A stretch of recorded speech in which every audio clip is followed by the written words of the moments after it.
মূলত বর্তমান রাজনৈতিক পরিস্থিতি, সংস্কার কার্যক্রম এবং নির্বাচন বিষয়ে তাদের প্রধান ফোকাস ছিল। এছাড়াও দেশের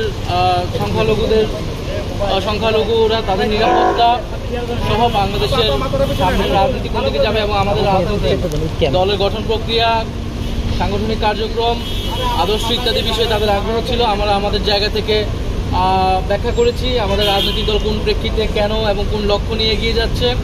সংস্কার বিষয়ে আমরা যেই প্রস্তাবনাগুলো সংস্কার কমিশনে দিয়েছি সেটি আমরা বলেছি এবং আমরা আমাদের যে 3টি দাবি, বিচার, সংস্কার এবং গণপরিষদ নির্বাচন, সেটি আমরা সুস্পষ্টভাবে বলেছি।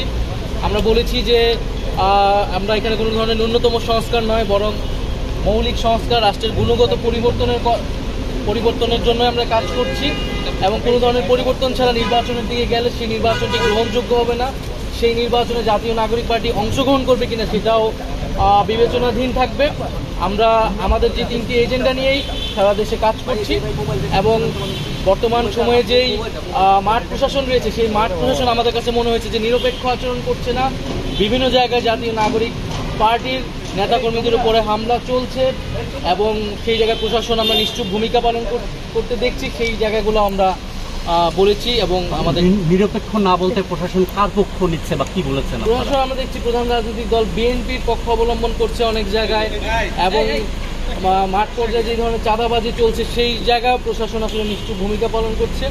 আমরা বলেছি যে এই ধরনের একটি প্রশাসন যদি থাকে তাহলে এর আন্ডারে নির্বাচন করাটাও আসলে সম্ভব নয়। ফলে একটি লেভেল প্লেইং ফিল্ডের জন্য একটি নিরপেক্ষ প্রশাসন, আমলাতন্ত্র, পুলিশ আসলে আমাদেরকে নিশ্চিত করতে হবে। আপনারা টাইম ফ্রেম জানিয়েছেন কিনা? একটু টাইম ফ্রেম নির্বাচনটা সরে আসুন। হবে যাবে কি জানা না সেটা আপনারা বিবেচনা করবেন, কিন্তু কবে নির্বাচনে যেতে চান বা কবে নির্বাচন তারা আদৌ টাইম ফ্রেমটা একটু নির্বাচনের টাইম ফ্রেম জানতে চাইছি। আমরা যেটা আমাদের এর আগে আমরা বলেছি প্রধান উপদেষ্টা ডিসেম্বর থেকে জুন, আমরা প্রাথমিকভাবে সেটাকে সমর্থন করছি, কিন্তু নির্বাচনের আগে আমরা অবশ্যই কি কি কাজ করে আমরা নির্বাচন থেকে যেতে হবে, দৃশ্যমান বিচারের রোডম্যাপ দেওয়া এবং সংস্কার অর্থাৎ জুলাই সনদ কার্যকর করা ইত্যাদি ছাড়া আসলে নির্বাচনের সময় নিয়ে আসলে কথা বলে কোনো নাহিদ ইসলাম শুল্ক প্রত্যাহার এবং রোহিঙ্গা বিষয়ে কোনো কথা হয়েছে কিনা?